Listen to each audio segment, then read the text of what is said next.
bienvenue dans Plus ou Moins Geek, la seule émission, le seul magazine qui revient sur plus de 50 ans de culture geek en 52 minutes. Qu'allez-vous trouver dans cette nouvelle émission? Des interviews, des enquêtes, des reportages, des chroniques en plateau avec une fine équipe que je vais aller vous présenter de ce pas. Ils sont 5 qui est autour de cette table. Je vais commencer par celui qui écrit plus de romans que son ombre, monsieur Laurent Kessy. Elle est journaliste, blogueuse et photographe, mademoiselle RL. Il cumule plusieurs dizaines de millions de vues sur Internet, monsieur Frédéric Molas. Mais le succès est partagé par monsieur Sébastien Rassia. Il est également journaliste, je parle de toi Rurik, journaliste, compositeur et comédien de talent. Et cette jolie petite boîte à côté de moi n'est autre qu'Albert. Albert, c'est un petit peu l'annexe de mon cerveau quand je vais fumer au fur et à mesure de cette émission. Albert, est-ce que la présentation te convenait? Pour l'émission, voici vos noms. Mr. Brown, Mr. White, Mr. Blonde, Mr. Blue, Mr. Orange et Mr. Pink. Blonde. Mr. Blonde, ça me va très bien. C'est grâce notamment aussi à Albert qu'on va retrouver François Descraques, notre chroniqueur web en direct de chez lui. Pardon. Voilà, et pour commencer, peut-être la meilleure partie de cette émission, le sommaire. Au sommaire, aujourd'hui, buffet froid, thème hospital, Steve Ditko, Rumiko Takahashi, les aventures d'Erel à la Japan Expo, l'interview carrière du créateur de Ulysse 31, une enquête geek, un focus sur la Flanders Company, Yumi et sa rubrique cosplay, et pour finir, notre shopping list. Mais revenons en plateau. Et attaquons tout de suite dans le vif du sujet avec vous deux. Rubrique jeux vidéo avec Fred et Seb. Alors moi je vais parler de jeux de gestion parce que je trouve qu'on parle pas assez de jeux de gestion dans cette émission. Je sais pas qui c'est qui nous choisit les jeux, mais c'est des gros cons je pense. C'est nous. Voilà, c'est ce que je dis, ça confirme. Faut t'avouer, pas pardonner ici. Mais justement, écoutez, moi il y a beaucoup de jeux que j'aime bien les RPG, j'aime bien les point and click, role-playing game, RPG. Mais j'aime beaucoup aussi les jeux de gestion parce que ce sont des jeux qui ont une grosse durée de vie et qui permettent de jouer longtemps. Et ça, c'est bien de pouvoir jouer longtemps sur un jeu. Donc, les jeux de gestion, vous y avez joué, vous? SimCity. Theme Hospital, ouais. Et Theme Park aussi. Ouais. Theme Park, voilà. Roller coaster. Donc, justement... Les Sims aussi, ça rentre dedans? Oui. Enfin, tout ce qui est Sims, Jeux de gestion, non, pas vraiment que les Sims. On gère des êtres humains. Ouais, mais c'est pas... Bon, bref. Donc, Theme Hospital, c'est un jeu qui a été créé par Peter Molyneux. Donc, c'est l'homme qui a créé Fable, qui a créé Dungeon Keeper, qui a créé Theme Park, Black and White. Et on va voir la vidéo pour savoir à quoi ça ressemble un peu Theme Hospital. Donc voilà, ça c'est l'intro. Alors bon, c'est vieux Theme Hospital. Hein. Theme Hospital, c'est sorti en 97 sur PC, sur PlayStation. Ça va tard. Je vois James Cameron le rapport avec ça. Donc voilà. En gros, voilà. Donc vous voyez, on gère un hôpital. Donc vous voyez, la vue, les graphismes sont vieux, mais ils passent parfaitement bien. C'est encore jouable même aujourd'hui. Moi, je me régale des fois à y jouer. Donc le but, c'est justement, on crée un hôpital de bout en bout. Hein. On va poser la réceptionniste au début, on va poser la salle du médecin généraliste, on va poser la salle du médecin... Ouais. Pose ton mug. J'ai l'air intelligent avec ça, c'est pour ça. Mug. Ça m'occupe les mains. Et donc on va poser la salle de diagnostic, on va poser une infirmerie, on va poser un rayon X, un scanner, un machin, enfin voilà. Et donc le but, c'est d'accueillir les patients dans l'hôpital et de les guérir. En gagnant un diagnostic d'abord. En gagnant de l'argent, voilà. C'est surtout ça. Le but, c'est de gagner de l'argent. Alors, les objectifs selon l'émission sont différents. Ça peut être avoir un hôpital qui a une très bonne réputation. Ça peut être guérir 500 clients. Ça peut être guérir, j'en sais rien, faire découvrir plein de maladies. Ou on peut t'imposer des malus du genre, par exemple, tu vas arriver dans un hôpital où tu n'auras que des médecins d'une qualité exécrable et tu vas devoir débrouiller avec ça. Et donc, voilà, le but, c'est justement de gérer ces patients. Par exemple, un patient va arriver, il va aller à la salle de diagnostic, il va faire tout un tas de salles. Et ensuite, c'est à toi de choisir, genre, si tu veux gagner plus d'argent, ben, tu vas dire, je vais le guérir quand je suis sûr à 70% de ce qu'il a. Donc, du coup, tu économises 30% de possibilités de médecin, donc c'est 30% de coûts en moins. Et le patient, en même temps, il a 30% de mourir. Enfin, Un jeu humaniste. Mais c'est un jeu réaliste. Pas réaliste, les maladies. Ouais, les mecs qui prennent pour des Elvis, là, je sais pas quoi. Là. Ouais, alors voilà, justement, c'est un jeu qui est bourré d'humour, justement, et c'est ça aussi qui est vraiment très bien. C'est qu'il n'y a pas de maladie. T'as pas un mec qui arrive en disant j'ai le cancer. Enfin voilà, c'est pas glauque comme ça. Genre les mecs, ils arrivent avec des maladies, genre l'encéphaliotasus, enfin je sais pas quoi. C'est une grosse tête, donc on lui crève la tête, en fait, ça dégonfle, puis après on lui regonfle avec un gonfleur de pneus. Enfin, tu vois, c'est des trucs comme ça. Ou la maladie d'Elvis aussi. T'as un mec qui se prend pour Elvis, en fait, donc il doit aller chez le psy, tu vois, voilà. Et donc c'est justement ça, c'est pour ça que ce jeu est excellent, c'est à cause de cet humour qui est vraiment omniprésent dans ce jeu, et de la nécessité de micro-gestion aussi. Alors, moi j'aime bien la micro-gestion, c'est un truc que j'aime bien, c'est marrant. Et donc par exemple, un patient arrive, il a plusieurs besoins, il va devoir être soigné rapidement, il va devoir avoir chaud, et il va devoir avoir soif et pouvoir boire. Enfin voilà. Moi en tout cas, c'est un jeu qui est génial et je vous conseille d'y jouer. Dernière question, ils ont fait des déclinaisons des thèmes Hospital 2, 3, 4, 5, rétro, néo, j'en sais rien. Alors justement, il y a une suite, entre guillemets, c'est pas une suite, c'est un jeu qu'ils ont essayé de faire un remake qui s'appelle Hospital Tycoon, qui était complètement nul. Et voilà. Eh ben alors, quelque chose qui n'est pas nul, c'est la nouvelle, c'est une rubrique que nous ouvrons dans cette émission qui s'appelle l'Inside. On va découvrir un de nos chroniqueurs plongé au cœur d'un grand événement. Et c'est toi qui commence. Alors, où est RL? Que fait RL? Réponse tout de suite.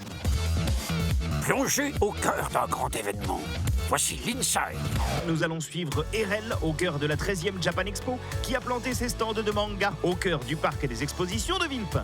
Et s'il y a bien une chose qu'il ne faut pas oublier quand on va à la Japan Expo, en tout cas si vous voulez vous faire plaisir, c'est de vous munir de quelques deniers, n'est-ce pas RL? L'argent, c'est important à la Japan Expo. Le problème, c'est que personne pense à en prendre, en fait. Eh oui RL, ça en fait des petits portefeuilles qui vont s'alléger au fur et à mesure de la journée.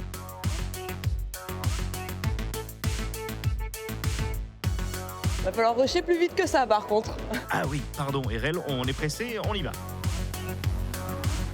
Désormais associé à une partie Comic-Con, la Japan, pour les intimes, c'est l'occasion de plonger la tête la première dans la culture nippone et dans le décolleté des cosplayeuses.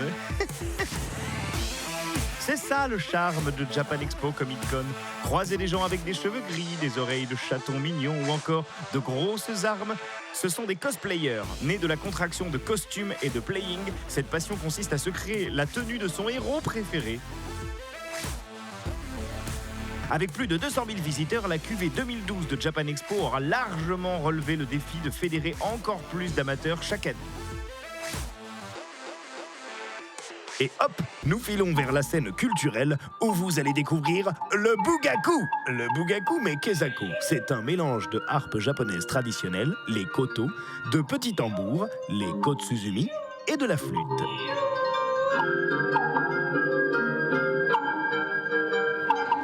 Petit frottement de cordes pour finir. Ça fait du bien de voir la partie traditionnelle dans la Japan Expo parce que c'est justement ça, c'est ce que j'aime. Et ça fait plaisir que les gens ils s'intéressent à la culture japonaise de ce côté-là. Mais à la Japan, il n'y a pas que du Japon, ma brave dame. On y trouve aussi des membres du casting des frères Scott, Alexandre Astier ou même l'équipe star de la série Bref, sans compter les 600 exposants présents pour l'événement. Et il y avait de quoi faire. Allez, c'est reparti. Oh, tiens, je viens de trouver Charlie. RL, je suis prêt. Faisons du shopping ensemble. Alors là, vraiment, on trouve de tout et n'importe quoi ici, en fait. Ça va des objets traditionnels comme la théière en fonte, des sacs qui brillent, des petites culottes en foufou. Il y a aussi du freaky pink. On peut même acheter des tatamis, en fait. Je sais pas s'il y a beaucoup de gens qui en achètent parce que ça doit être un peu encombrant à ramener chez soi à la main, à se trimballer dans le salon. Mais bon, c'est là. Voilà, bah ça c'est le stand idéal pour les filles qui aiment faire de la couture. C'est à plein de tissus traditionnels. Par contre, ce sont beaucoup de petits coupons. Parce que tu vois, au mètre, ça coûte 20 € quand même. C'est des tissus super chers, mais ils sont super beaux, ils sont dorés. Regarde, ça brille. Ah, il y a un cosplay Sakura qui est trop bien. La demoiselle là.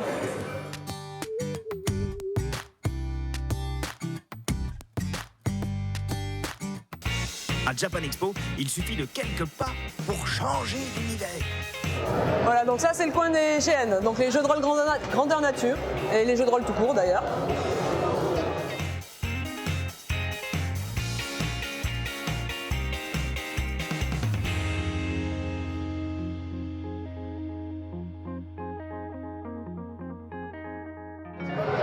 Donc en fait ici, c'est là où les gens ils font la queue pendant des heures pour avoir accès aux dédicaces en fait.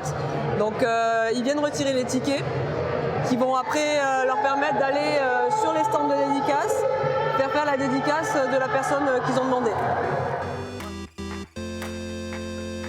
Peut-être qu'un jour, on ne sait pas, il y aura une foule aussi dense devant toi, RL. Mais si nous allions prendre l'air, j'ai chaud là.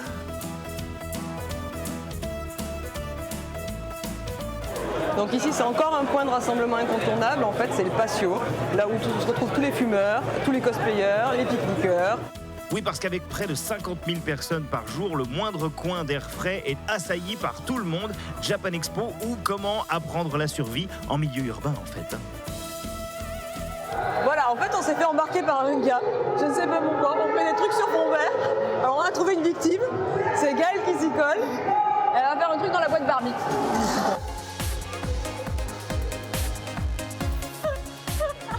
La magie des effets spéciaux révélés au grand public, c'est ça aussi Japan Expo, les amis. Allez, moi je vais m'acheter une petite cotte de maille en plastique et une épée en mousse pour maraver des orques sur le stand GN. On se retrouve au prochain numéro pour la suite des aventures de RL à Japan Expo. RL se sortira-t-elle Japan Expo? Je suppose que oui, mais en tout cas la suite de tes aventures, c'est à la prochaine émission. Et on embraye tout de suite avec celui qui est peut-être le plus intelligent d'entre nous, depuis qu'il nous a payé, Laurent. Rubrique BD et romans avec Laurent. Intelligent ou pas, je sais pas. En tout cas, je suis assez fan d'un artiste que peu de personnes connaissent.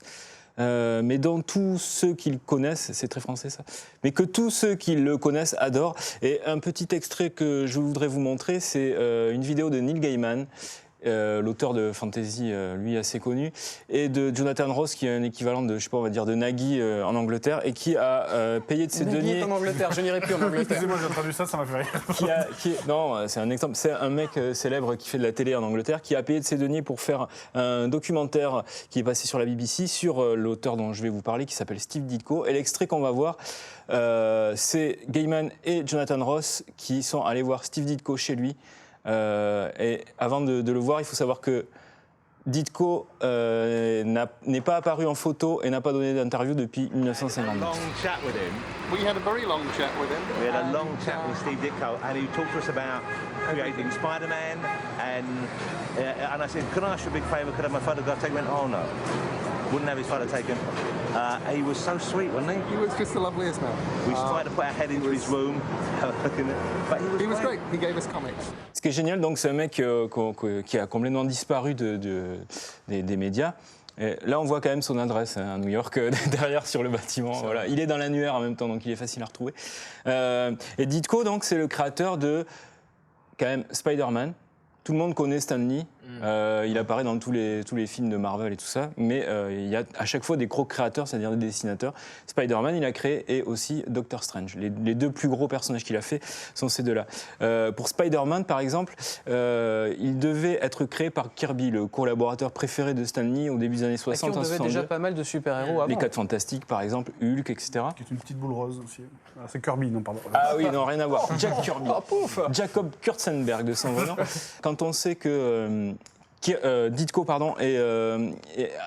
au milieu de sa vie, a été embringué dans une espèce de... Il a lu des bouquins de Ayn Rand qui avait fondé pas une religion, mais un mode de pensée qui s'appelle l'objectivisme et qui est plutôt situé, c'est là, à la droite. Tom Cruise à est l'extrême droite. Non. Mais c'est une façon de penser qui fait que, voilà, il n'y a pas de grille, il y a le bien et le mal et il n'y a pas de juste milieu. Et donc, toute l'œuvre de Ditko est imprégnée de ça. Et Spider-Man, c'est quand même un petit teigneux, quoi. Si on regarde que les dessins et pas les dialogues rajoutés après par Stan Lee, on se rend compte que Spider-Man est vraiment un petit revanchard qui profite de ses pouvoirs pour prendre sa revanche sur les sportifs qu'il avait embêtés. Et pourquoi ces 20 ans de non-médiatisation ? Retrait, c'est lui qui s'est retiré. Il a écrit, il a envoyé quelques lettres parfois à quelques fanzines. On a entendu sa voix sur des documentaires, mais voilà, c'est lui qui veut ça. Il sort du travail régulièrement encore Alors, il est très vieux maintenant et il publie dans des petits fanzines qu'il auto-édite, quoi. Là, on voit, quand ils sont allés chez lui, il leur a donné des BD qu'il fait lui-même. Voilà. Le dernier gros perso, enfin le dernier gros, non pas le dernier, mais l'autre gros personnage de Ditko, c'est Doctor Strange. Et ce qui est marrant, c'est que c'était un truc révéré par les hippies pour ses dessins psychédéliques. Voilà, c'est un magicien. Et ce qui est marrant, c'est que c'était un mec proche de l'extrême droite que révéraient les hippies dans les années 60. Quoi. Eh ben, écoute, tu me lances le moyen de rebondir de manière très élégante, puisque nous allons aussi nous pencher sur quelqu'un qui est très très rare en télévision, c'est Jean Chalopin. Alors Jean Chalopin, allez, on vous laisse voir. Ne bougez pas, c'est le moment de l'interview carrière.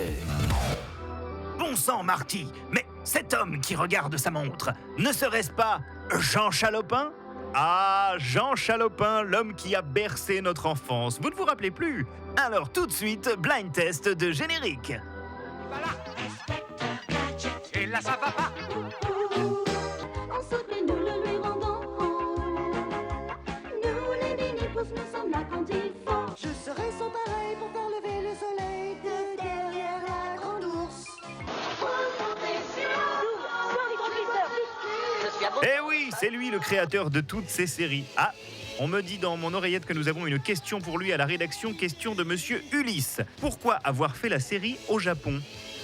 Ah, bah d'abord, une première chose, parce que notre capacité de production en France, elle était très petite. Donc moi, je suis parti avec mon bâton un peu partout en Asie. C'est au Japon que j'ai trouvé la meilleure réponse. Donc on a fait la première coproduction franco-japonaise jamais faite. Né en 1950, Jean Chalopin affiche 30 ans à peine au moment de la diffusion en 1981, tout comme ses associés René Borg et Bernard Derriès. Ulysse, encore une petite question? Je m'étais dit que quelque part, il fallait que... C'était le début des ordinateurs, on était parti sur des grandes idées. Et évidemment, il n'y avait pas une seule personne capable de le faire. On a trouvé un type qui s'appelait Gilbert Comparetti, un passionné aussi, qui a dit « Mais nous, on a des gros ordinateurs, on peut dessiner le vaisseau d'Ulysse. » Et on a dépensé beaucoup de temps et d'argent là-dessus. À la fin, on l'a refait à la main, parce que ça ne marchait pas. Mais on était les premiers au monde à faire de l'image de synthèse là-dessus. Nous avons un nouvel appel du petit Esteban qui a une question pour Jean. Étiez-vous conscient du succès de nos séries? On faisait les choses avec une telle passion, on ne s'est jamais rendu compte qu'on était en train de faire quelque chose qui allait... Je peux vous dire d'ailleurs que les Cités d'Or, aucune télévision française n'en voulait. Aucune n'en voulait. Parce que c'était « Oh, les feuilletons, ça ne marchera jamais. Personne n'aimera ça. » Les diffuseurs ont des idées préconçues. Et finalement, ça s'est prouvé absolument le contraire. Les Cités d'Or était un succès extraordinaire. On l'a fait sans aucun critère, sans aucune idée préconçue. On n'a pas écouté les psychologues, on n'a pas écouté les marchands de jouets. On a fait ce qu'on a voulu faire avec notre cœur. Et c'est peut-être pour ça que ça marche.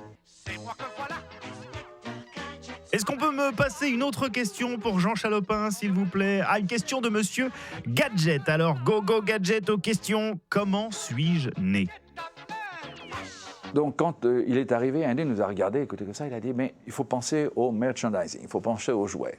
Alors, il faudrait faire quelque chose qui puisse être un jouet. » On a fait 2 aventures, maintenant il faut faire de la comédie. Alors on est parti sur l'idée de la comédie. Et l'idée c'était vraiment de faire un mélange de Million Dollar Man, comme on dit, l'homme d'1 million de dollars, je ne sais pas comment ça s'appelait à l'époque, ce personnage qui se régénère tout seul, etc. Un mélange de Clouseau dedans, qui était vraiment ce flic qui a une chance extraordinaire, mais qui se trompe tout le temps. Et Get Smart, c'est-à-dire Max la menace. Et on a secoué tout ça, plus rajouté des jouets, et Gadget est sorti de ça. Mais qui se cache derrière le Dr Gang?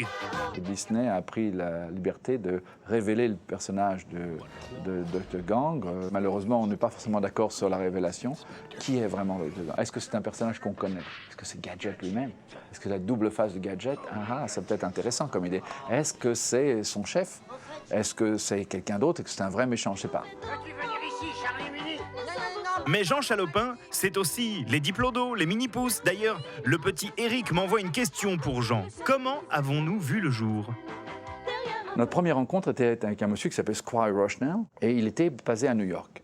Il nous a dit, voilà, il nous a balancé un petit livre qui s'appelait The Borrower, les emprunteurs en français. Si vous revenez avec un bon concept, je vous donne un premier pilote à faire. Le jour fatidique arrive, j'éternue, j'ai les yeux qui pleurent, tout l'avion, je dis, oh là là, c'est la chance de notre vie et je vais arriver terrible là-dessus. Donc tout le monde est là pour notre présentation. Et je me lève, je commence à dire, eh bien voilà, les Littles, et je m'endors debout. Avec l'effet de 5 contacts, je m'endors debout. Mais saviez-vous que la série Coup de cœur de Jean, son bébé, est aussi son œuvre maudite, Le Maître des Bottes, à découvrir de toute urgence? Pour moi, c'est une des meilleures séries que j'ai produites. Mais elle est inconnue parce qu'elle est passée à 6 h du matin ici en France. Et aujourd'hui, c'est dans la cave de Disney. Ce sont des séries ignorées un peu, si vous voyez, qui sont passées. On est rentré aujourd'hui dans un cycle où, si on n'a pas ce soutien du jouet, c'est très assez dur de faire des choses qui sont de la création pure. Et moi aussi, je vais y aller de ma petite question, mais comment se finit Jace et les Conquérants de la Lumière, s'il vous plaît, Jean? Non, il n'y a pas de fin de Jess. On n'a pas voulu de fin parce que pour nous, notre ambition, c'était de continuer. Ça n'a pas continué, essentiellement parce qu'on a eu des difficultés de continuer le financement parce que le jouet n'a pas marché. En tout cas, Jean Chalopin regorge de projets puisque des reboots de gadgets et des jumeaux du bout du monde sont dans les tuyaux. On nous a souvent proposé de faire Ulysse 31. Pour l'instant, ça n'a pas abouti encore. Je ne sais pas si ça arrivera. Je ne sais pas. Il y a certainement quelque chose à faire. Je ne suis pas sûr.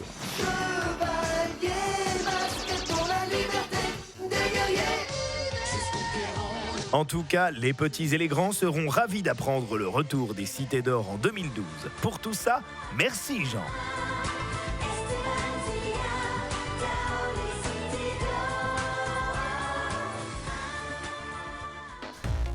Moi, tout ce que je dis, c'est merci Jeannot, parce que tous les dessins animés qu'il a fait, et tout ce qu'on a regardé...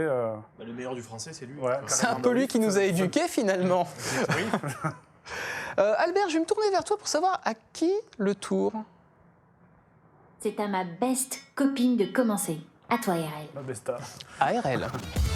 Rubrique culture japonaise avec RL. Donc, je vais vous parler de ce que j'aimerais appeler la petite reine du manga. Et ce n'est pas un vélo, n'est-ce pas? C'est une blague Tour de France. Tour de France. J'ai l'impression qu'il y a eu un montage bizarre de 2 émissions. Alors, voilà, elle s'appelle Rumiko Takahashi et vous la connaissez forcément, même si le nom vous dit rien. Et le plus simple, c'est de regarder.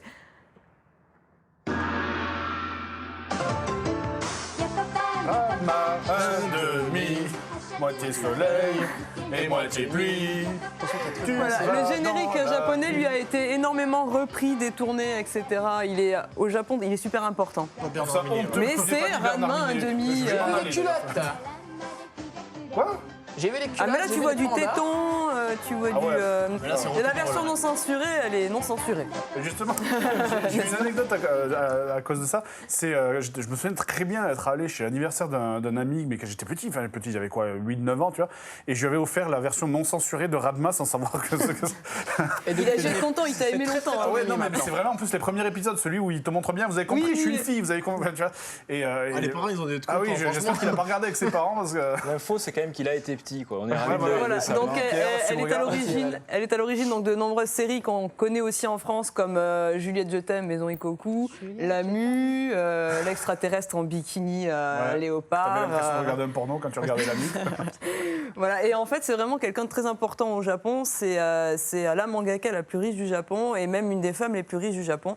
Donc elle a eu un succès monstrueux partout dans le monde avec toutes ces séries, sachant que par exemple, La Mue ou Ranma, c'est plus de 30 tomes chaque série. Les adaptations, donc il y a des films, il y a des OAV, plus des séries. Alors, ce qui m'amuse, c'est que la première saison de Ranma, parce qu'il y a une première saison, elle fait 18 épisodes, et la deuxième en fait 143. Ouais.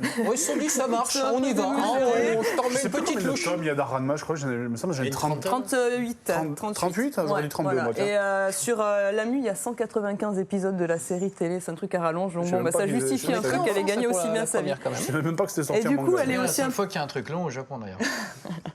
Elle est aussi importante parce qu'elle a vachement influencé. C'est une des rares femmes à cette époque-là qui faisait du shonen, donc du manga pour les garçons.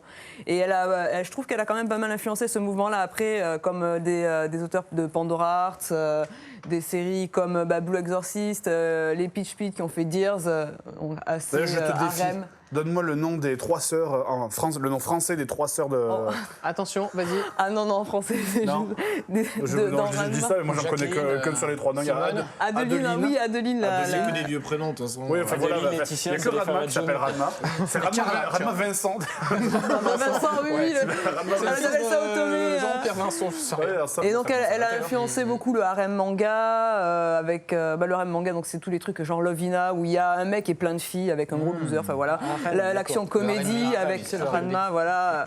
Donc genre Sumomomomomomo, ne vous moquez pas. Le transgender. Pour finir. Voilà, le transgender dans Ranma, donc il change de sexe et il y en a beaucoup, c'est très populaire au Japon. Ranma, c'est du shonen, c'est pas Ranma, je crois que ça c'est du shonen. Tu me permets. Maison Ikoku aussi. Enfin, Ikoku. Oui, il est temps qu'on reste dans la gentillesse, le monde des enfants, avec une enquête geek, la première enquête geek de cette année sur les constructeurs Lego. Alors là, vous allez découvrir un truc de fou. N'allez surtout pas aux toilettes. Voici l'enquête geek.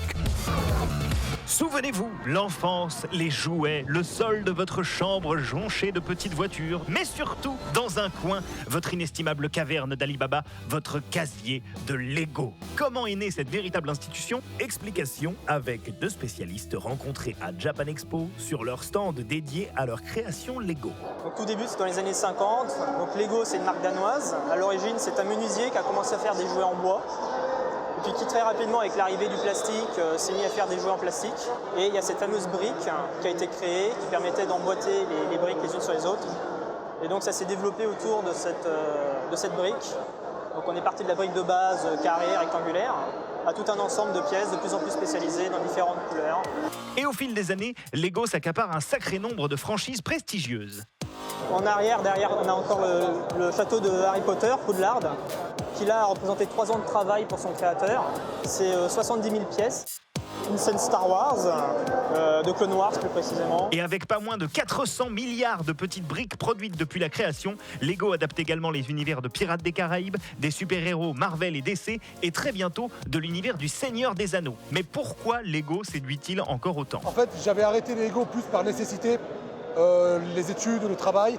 Et finalement, en fait, en revenant ici, je me suis rendu compte que j'étais pas seul à vouloir reprendre et pas seul à avoir repris. Et donc, je suis venu ici, je suis reparti, j'ai acheté directement toutes mes économies de Lego. Alors moi, j'ai jamais arrêté les Lego. Donc j'ai toujours mes Lego de quand j'étais petit. Donc j'ai les 2 aspects du passionné. Je fais également de la collection, mais aussi de la création. Des accros au Lego qui montent carrément des associations afin de partager leur obsession pour l'emboîtage de briques. Alors Freelug, c'est une association de passionnés de Lego. Freelug, French Enthusiast Lego User Group. Donc Lug qui s'est associé dans la démarche internationale. Chaque pays aujourd'hui a au moins un club.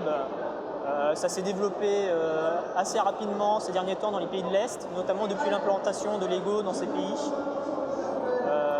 Mais sinon, effectivement, en Europe, les clubs comme ça ont commencé, on va dire, il y a une dizaine d'années. J'aime bien le fait d'essayer de représenter les choses les plus étranges en Lego, les choses les plus dures à présenter. Et souvent aussi, c'est des choses qui me plaisent, des thèmes qui me plaisent. Bah, chacun est un petit peu libre de ses choix. Donc, on s'inspire soit de son environnement quotidien, soit de films, ou en fonction d'une exposition, parce qu'on va avoir un thème imposé. Dernièrement, là, ici, je présente du steampunk sous-marin. Bon, déjà, l'idée de base est assez étrange, parce que le steampunk, c'est des moteurs à vapeur. Moteurs à vapeur sous l'eau, ça paraît assez improbable. Carrément improbable, oui, puisqu'en janvier 2012, 2 ados passionnés envoient carrément leur Lego dans la stratosphère à 24 km d'altitude à l'aide d'un ballon météorologique. Mais comment ça s'organise, ces associations, en fait? Les méthodes de travail, c'est aussi en fonction de chacun. Les personnes vont aller complètement à l'improvisation à partir de leur stock. Les personnes qui vont concevoir sur ordinateur, par exemple, avant de construire. D'autres vont acheter les pièces dont ils ont précisément besoin pour faire leur création. C'est très complémentaire puisque chacun permet de discuter de sa façon de faire. Et les boîtes officielles, oui, on les construit toujours avec la notice. Même si parfois les toutes petites boîtes, on peut essayer de s'amuser à les faire à partir de la photo. Il y a même également, on peut s'amuser sur des boîtes qui sont vendues et dont toutes les pièces sont dans un seul sachet. C'est de construire la boîte dans le sachet sans l'ouvrir. On ne se rend pas compte, mais une boîte, plus une boîte, plus une boîte, ça commence à faire un stock. Et là, mon appartement est plus assez grand. Pour les questions de place, je travaille essentiellement sur ordinateur avant de créer. Là, j'ai 3 caisses de Lego à trier chez moi. Je sais que je vais y mettre 2 ou 3 mois à les trier. J'essaye de classer par genre, par type de pièce pour pouvoir retrouver facilement, pouvoir construire. Mais c'est long et c'est pas plaisant. Sinon ça, je détruis directement tout, quasiment. Y compris les boîtes que j'achète, je les monte, 2 secondes après, elles sont détruites parce que mon but est de créer quelque chose. Ma copine s'y est mise elle aussi. D'ailleurs, elle a fait quelques créations qui sont aujourd'hui sur le stand.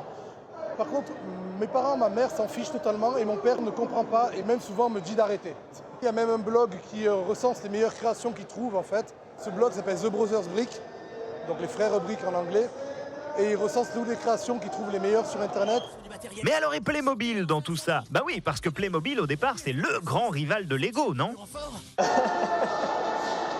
Playmobil, on a toujours cette difficulté à voir la part de création. On pense que Playmobil, c'est plus de la mise en scène.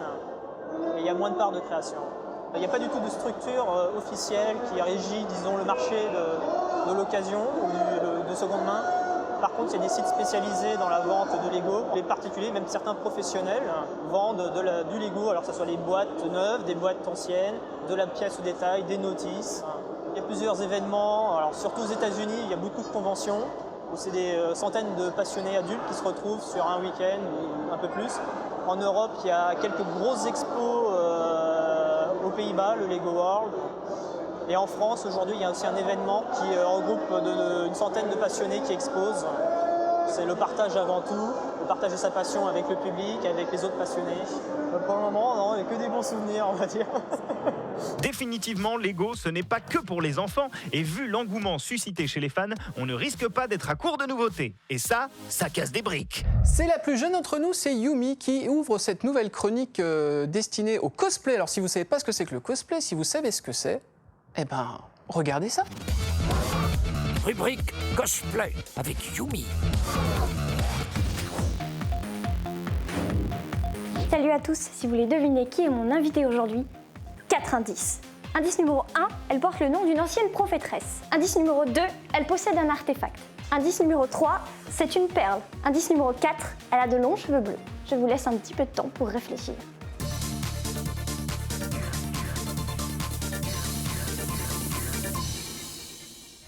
Bonjour. Bonjour. Comment est-ce que je dois t'appeler déjà? Lynn. Lynn, qu'est-ce que tu fais dans la vie de tous les jours? Je suis étudiante en informatique, j'ai eu mon diplôme l'année dernière. D'accord. Je pense qu'il est maintenant temps de découvrir son identité secrète.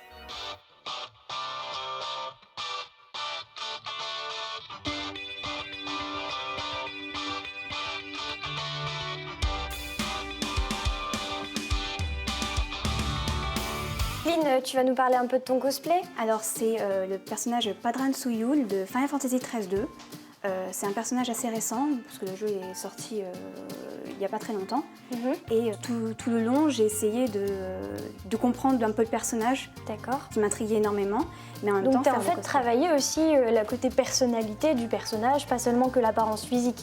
Oui, il faut savoir qu'en convention, on aime bien être dans la peau du personnage. Donc c'est un personnage assez calme, assez serein, mais en même temps très enfantin. Tu vas nous parler un peu de comment tu as débuté pour ton cosplay, Oui. peut-être des croquis, des patrons ou... Alors j'ai commencé déjà par la jupe. La jupe parce que elle m'évoquait en fait les tuniques de patinage que faisait ma mère pour ma grande sœur. Et donc dès que j'ai vu la jupe, j'ai dit je vais prendre du lycra parce que c'est fluide. Donc j'ai essayé de regarder comment elle était faite. Alors j'ai utilisé en fait ce qu'on appelle le logiciel Xena Lara parce que ça permet de tourner autour du personnage en 3D en ayant le modèle du jeu. Donc tu avais déjà un patron, tu l'as repris? J'ai pas, en fait non, justement, je refais mes patrons moi-même à chaque fois. J'ai eu l'idée de refaire en fait un short en dessous pour que ce soit plus pratique. D'accord, donc pour le haut par contre, tu as utilisé le même tissu ou tu as changé? J'ai utilisé un tissu un peu plus fin, mais doublé de lycra en fait, pour avoir justement cette opacité. Pour pas qu'on voit à travers. Les bracelets, eux, sont faits en pâte Fimo. Donc je les ai toutes faites à la main, une par une, et j'en ai fait énormément. Il fallait absolument que la même séquence de couleurs soit au même endroit. Je voulais vraiment respecter la séquence de couleurs. D'accord. Et au niveau de l'accessoire, en coiffe, oui. Donc c'est plusieurs matières différentes ou... Alors, oui. Alors, ces petits détails d'ailleurs sont faits en, vous allez rire, en papier d'aluminium alimentaire. En papier d'aluminium alimentaire. Je les ai modelés et je les ai collés, tout simplement, pour pouvoir donner ce petit relief. Au niveau juste des attaches, donc tu as mis un serre-tête transparent, c'est ça? Voilà. En fait, ce qui se passe, c'est que je ne pouvais pas me permettre de ne pas mettre de serre-tête parce que c'est vraiment très très lourd. Donc là, le serre-tête me permet de le garder bien sur la tête. Et si j'ai pas voulu directement coller le serre-tête, c'est parce que si un de serre-tête se casse, si j'en ai un de rechange, je peux le changer. Plutôt pratique dans les conventions si tu casses... Je suis très prévoyante, c'est pour ça. On n'a pas bien vu derrière, mais il y a quand même une partie en fourrure. La partie en fourrure, oui. Alors cette partie-là, elle est munie de poches. Voilà, c'est la petite astuce aussi convention, c'est quand on a besoin d'avoir des choses sur soi, on aime bien avoir des poches. La jupe et le haut ont été teints avec une teinture un peu particulière. Au lieu de faire ça, de faire des dégradés avec des peintures acryliques ou autres techniques de ce genre-là, j'ai utilisé des capsules. Alors c'était pas évident parce qu'un dégradé, il faut bien le faire, il faut qu'il n'y ait pas de démarcation.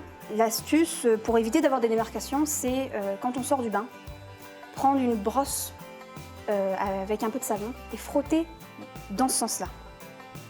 pour pouvoir casser en fait la ligne qui peut se former. Donc il faut quand même beaucoup de temps si on veut faire un dégradé de couleur, c'est ça? Voilà, exactement. Avec ce genre de matière, du moins. Pour le cosplay de Yule, environ 4 mois de travail, plus de 5 mètres de tissu, 2 heures de teinture par élément et plus de 200 perles. Coupé! Yumi que vous retrouverez à plusieurs reprises dans l'émission puisque le cosplay va devenir quelque chose de récurrent. Et en parlant de récurrent, je ne sais pas si tu as nettoyé le plateau, mais tout de suite, Rurik. Rubrique cinéma avec Rurik. Oui, j'ai récuré le plateau, déjà, première chose. Deuxième chose, j'ai décidé de parler d'un film qui n'a rien à voir avec... Alors en général, depuis que je suis tout petit à l'école, j'entends le cinéma français c'est nul, le cinéma français c'est de la merde, c'est chiant, etc. Machin, etc. Qu'est-ce que vous en pensez, vous, dans l'absolu? Si je vous dis cinéma français, ça vous évoque quoi? Jean-Pierre Melville, ça le fait, quoi. Après, voilà, il y a des périodes, il y a des auteurs, il y a des... Il y a des trucs obscurs qui sont super sympas, des trucs où les mecs partent dans des délires, et après, plus que les généralement... trucs mainstream... Voilà. Effectivement, ça peut être ça, mais c'est aussi vachement bien. Il y a quand même plein de trucs qui sont bien. Moi, j'aime bien ce que fait Quentin Dupieux. Mais il y en a un qui est assez ouf, c'est Bertrand Blier. Oui, voilà. C'est un choix qui est d'ailleurs assez étonnant dans une émission dédiée à Culture Geek. Complètement. Comment as-tu rattaché ce truc-là? J'ai rattaché à rien. C'est-à-dire que c'est absolument pas geek comme film, mais c'était pour vous montrer qu'on peut faire des films complètement tarés en France, puisque Bertrand Blier, il sortait à cette époque-là, c'est old school, hein, il sortait des valseuses, il sortait de plein de films un peu bizarres comme ça, mais qui avaient bien marché, un peu structurés, scénaristiquement plus ou moins. Et puis là, il avait un petit peu la possibilité de faire un film où il s'est dit, bon ben, je vais me mettre à écrire un scénario, sans me poser des questions de structure, de logique, etc., de fin, de début, de milieu, je vais écrire, puis à la fin, je vais arriver, je vais me dire, bon, ça fait à peu près 1h30, je vais le produire. Et c'est ce qui s'est passé, voilà. Il a embauché son père, Bernard Blier, Gérard Depardieu, qui est du grand Gérard à l'époque, hein, c'est le Gérard qui fait, oh merde, hein, tu vois, vraiment. Oh, qui regarde l'émission, je crois. Oh, il aime bien Collu, non, il aime bien le grenier. Voilà, du Gérard comme on l'aime, Jean Carmet, puis des petits rôles, il y a Carole Bouquet qui est resplendissante, mais vraiment avec des yeux, t'as l'impression que c'est des bijoux, tu vois, t'as l'impression que tu les as volés chez Van Cleef et Arpels. T'as Jean Benguigui, puis des personnages comme ça. Voilà, ça raconte quoi, j'ai envie de dire? Rien, tout, je ne sais pas. On va regarder quelques images qui vont peut-être ou pas nous apprendre plus sur le film. Non, je pense qu'on ne va rien apprendre de plus. C'est ça qui est extraordinaire. Voilà, un policier qui donne un coup de pied, buffet froid, une porte qui s'ouvre, Bernard. Qu'est-ce qu'on apprend sur le film? Absolument rien. C'est ça qui est formidable avec cette bande-annonce. Voilà. Moi, je vous regarde de police. Ça tombe bien. Ben voilà. J'ai un couteau dans le ventre. Michel Serrault. Et puis ce qui m'emmerde, c'est que le couteau, c'était le mien. Mais c'est pas moi! Ça peut pas être moi! J'arrive! Voilà, ça c'est du Gérard comme on aime le voir. Même les cheveux de Gérard jouent, vous avez vu? Oh, c'est pas moi, il continue à jouer, c'est extraordinaire. Mais c'est vrai qu'il y a quand même ce côté un peu Zarbi qu'on retrouve dans des films que nous on va aborder tout au long de l'année, quoi. Voilà, c'est ça, il y a ce côté Zarbi, il y a ce côté complètement barré. Je veux dire, quand on voit des films comme Tokyo Zombie ou des trucs qui partent en couille, pourquoi pas Bernard Blier? Je pense que Bertrand Blier peut faire des films de ouf. Bernard Minet. Il est bien ouf aussi, le Bernard en question. Non, mais pour l'exemple, c'est que par exemple, vous avez Gérard Depardieu au départ qui arrive, qui est tout seul. Il y a toujours une grande solitude dans ce truc. Il y a une espèce d'énorme tour où ils sont à 3 à habiter dans une tour de 2000 étages. Et bien, Depardieu au départ discute avec un quidam, c'est Michel Serrault. Il lui dit voilà, j'ai un couteau. Moi, j'ai envie de tuer des gens, mais en même temps, ça me fait peur. Et là, mettons-le derrière, etc. Puis le couteau disparaît. Puis on retrouve Michel Serrault avec un couteau dans le ventre. Puis il dit mais c'est vous qui m'avez assassiné. Mais en fait, il dit mais non, je viens juste d'arriver. Et tout est complètement barré. Ça n'a ni queue ni tête. Il dit à un moment, il y a cette scène avec Depardieu qui discute avec Carmet qui a tué sa femme. Il dit et Blier arrive, Blier keuf, il lui dit voilà, je vous présente l'assassin de ma femme. Puis le keuf lui dit enchanté. Puis lui il sort une bouteille de vin et ça n'a ni queue ni tête. Regardez ce film. Je peux pas vraiment vous en dire plus. Regardez ce film. Voilà, vous allez voir à quel point on peut aller dans la folie en France et c'est génial. Voilà, vous savez, Vienne, ça n'existe pas. Vivant ou mort, vous allez aimer Buffet froid. C'est l'absurde en fait qui va peut-être plaire au public qu'on peut avoir, le côté absurde. Complètement. Et oubliez le fait qu'on ne parle pas une langue étrangère. Vous allez voir, chez nous, on fait des trucs bien aussi. Et on va en profiter d'ailleurs pour refaire un saut dans le présent avec la rubrique de François. François que nous retrouvons tout de suite. C'est le moment de découvrir un nouveau talent web. Bonjour les amis, aujourd'hui vous allez découvrir que j'ai une aptitude, un pouvoir. Eh oui, je peux déboîter mon pouce. C'est impressionnant. Alors ça sert pas à grand chose, ça fait peur aux enfants, c'est tout ce que ça fait. Et je pense être un super-héros ou un super méchant. Et d'ailleurs, en parlant de super méchant, découvrez la Flanders Company de Rudy Pomarède. Ah, qu'ils ont le beau rôle, hein, les Superman, les Spiderman, les Michael Mann. Qu'est-ce que je raconte? Que seraient les gentils sans les méchants. Allez, prenez une feuille, interrogation écrite. Et celui qui aurait la meilleure note se nomme Rudy Pomared. Rudy, c'est le créateur de la web-série La Flanders Company. Une série de qualité diffusée sur le web, à la télévision et éditée en DVD qui se centre sur une agence spécialisée dans les super-vilains. Ce qui fait un bon super-héros, ce n'est pas le costume, ce n'est pas les super-pouvoirs, c'est le fait d'avoir des adversaires diaboliques à éradiquer. À la Flanders Company, nous formons l'élite des super-vilains, la crème de la crème.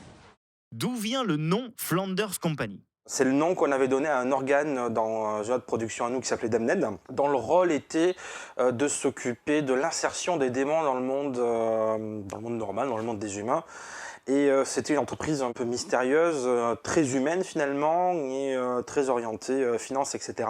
On avait juste amorcé le concept, on l'avait pas beaucoup utilisé, mais voilà, quand on a réfléchi au concept de la Flanders Company, finalement le nom s'est imposé de lui-même, quoi. Et vous avez terminé la 4e saison ? La 4e saison, elle est bien terminée, et avec ça, on a terminé la série. En tout cas, on a apporté une fin ouverte aux aventures de nos personnages. Ça a été 2 ans de travail pour finir cette saison. Elle a été un peu plus longue, on a mis un peu plus longtemps que les autres à la faire. On a eu une grande projection avec tous les fans à Japan Expo, dans une salle dédiée. C'était vraiment super sympa, il y avait une bonne ambiance, bonne émulsion. Les gens ont pu réagir à la projection en direct. C'était vraiment fun. Tes personnages sont-ils en repos ? Finalement, leurs aventures vont continuer sous la forme de BD, avec Todd au dessin et Edreki à la colorisation. Là, on vient de signer pour le tome 2, le tome 3, on travaille dessus, on a déjà pas mal avancé. Donc voilà, on a encore le temps de voir des aventures avec Caleb, Hippolyte, Cindy et tous les autres, sous forme de BD cette fois. Comment s'est passée l'écriture de ces épisodes ? L'écriture d'une saison de Flanders, c'est avant tout un travail collectif, en tout cas au début. C'est-à-dire qu'on se retrouve et on commence à faire des recherches ensemble sur des thèmes qu'on voudrait aborder. Et ensuite, c'est vraiment moi qui m'occupe de l'écriture des scénarios. Donc je fais toutes les structures des épisodes. Je propose d'abord un déroulé avec des jalons. Ensuite, je m'occupe épisode de voir ce qu'on met à l'intérieur, de comment les habiller. Et évidemment, tout le monde a le droit à ce moment-là d'émettre des idées, de proposer des choses. Et je vois si elles sont compatibles ou pas avec ce qu'on a prévu.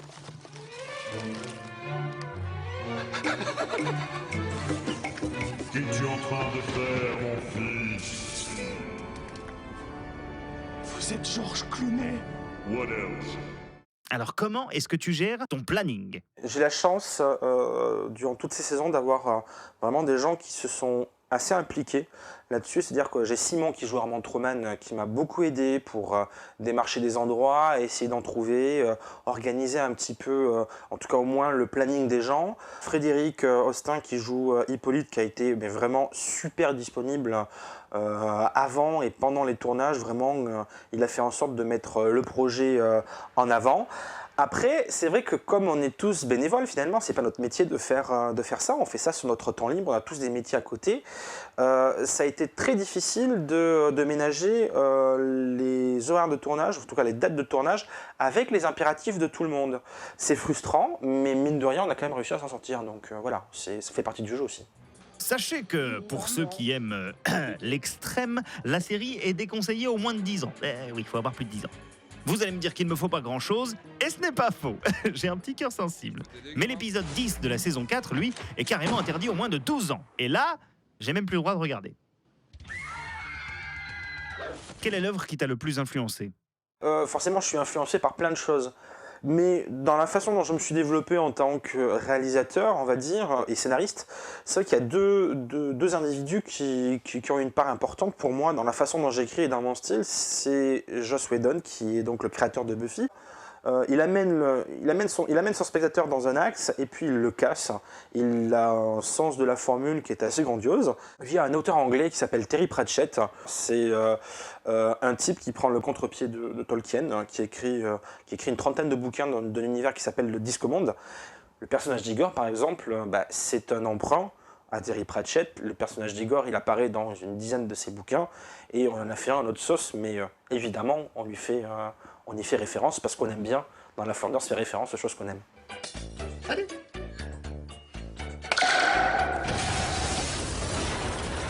En tout cas, pour Rudy, une chose est sûre, il nous a fait du bien en nous faisant du mal. Voilà une des rares web-séries, donc la Flanders Company, qui est sortie en DVD. Et d'ailleurs, peut-être la retrouverez-vous dans une future shopping list. La shopping list, c'est quoi? C'est la chronique que nous avons, qui est animée par Franck, et qui va vous donner envie, Francky, qui va vous donner envie de dépenser juste toute votre thune. Tout de suite, la shopping list. Quoi déjà? Mais attends, je regarde juste si elle sort avec Brandon et je suis à toi dans 5 minutes. Top chrono. On va tout de suite commencer par les jeux vidéo. Vous voulez du fight et de la grosse poitrine? On va changer de chaîne. Non, je déconne. Vous pouvez jouer à Dead or Alive 5. En plus, les développeurs ont fait quelque chose de super intelligent. Ils ont fait en sorte que plus les femmes transpirent, plus leurs vêtements deviennent transparents. Super choix marketing. Plus simple.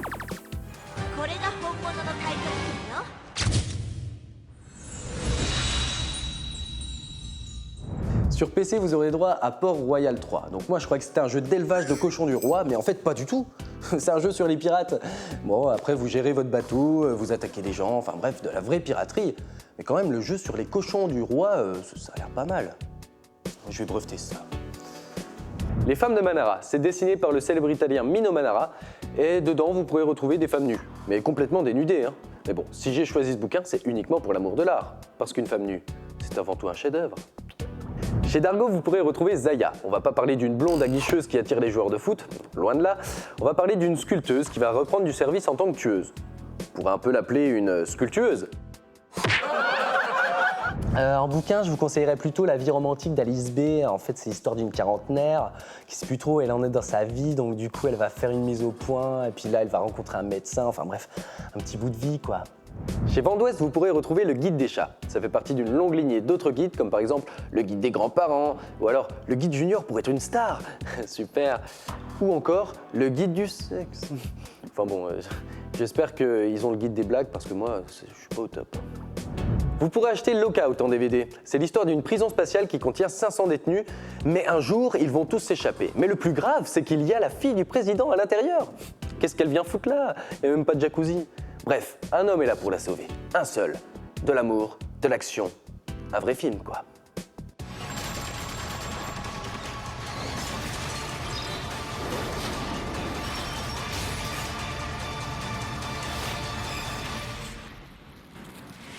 C'était qui au téléphone?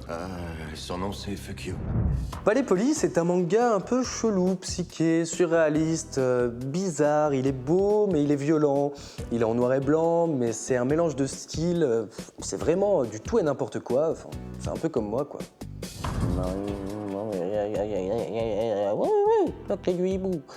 Ah, je le savais, grâce à la méditation transcendantale, j'ai réussi à avoir les vacances de Jésus et Bouddha en manga. C'est énorme. En fait, ça raconte l'histoire de Jésus et de Bouddha qui vont être parachutés dans le monde des humains et ils vont voir un peu comment tout le monde vit. C'est super cool. Tohubohu, c'est un mélange entre voyage et poésie. Vous pourrez y retrouver des choses complètement folles, comme par exemple une personne avec une tête d'horloge. C'est chelou, quoi. François Bouc scénarise et dessine le manifeste du mal dominant et nous montre qui domine vraiment sur cette terre. Ah ouais, on sait pas qui c'est. Enfin bref, c'est fou et totalement surréaliste, donc c'est obligatoirement à avoir dans votre étagère. Casterman a édité Zidane. C'est une collection de BD créée par Sœur Emmanuel où on parle de personnalités aimées par le grand public. Autant vous dire que pour moi, ça a été un coup de cœur. Je vais maintenant vous parler de quelque chose de très vieux mais néanmoins très intéressant, comme la paléontologie. Non, je déconne. C'est The Lost Room, le pitch est super classe, c'est des objets qui ont des pouvoirs spéciaux, c'est sur une saison et c'est à savourer, c'est super classe. We can go anywhere. Anywhere with the door, I think. My God. Since you found the key, has your life gotten better or worse? I need you to make me a promise not to tell anyone about the room or the key or anything else, all right? The Lost Room. Et voilà, la shopping list est terminée. Vous pouvez toujours m'envoyer vos coups de cœur à cette adresse, ça me ferait super plaisir. Quant à nous, on va retrouver l'équipe de Plus ou Moins Geek dans ce petit téléviseur tout mini mignon. Salut. L'émission arrive bientôt à sa fin. Je vais vous demander à chacun d'entre vous de se mouiller un petit peu, de donner un petit plus au chroniqueur qui vous a le plus donné envie d'acheter, de regarder ce dont il a parlé. C'est une phrase compliquée, elle est longue. RL. C'est l'exception. Je vote pour toi. Oh bah, c'est vrai? Le changement, c'est maintenant.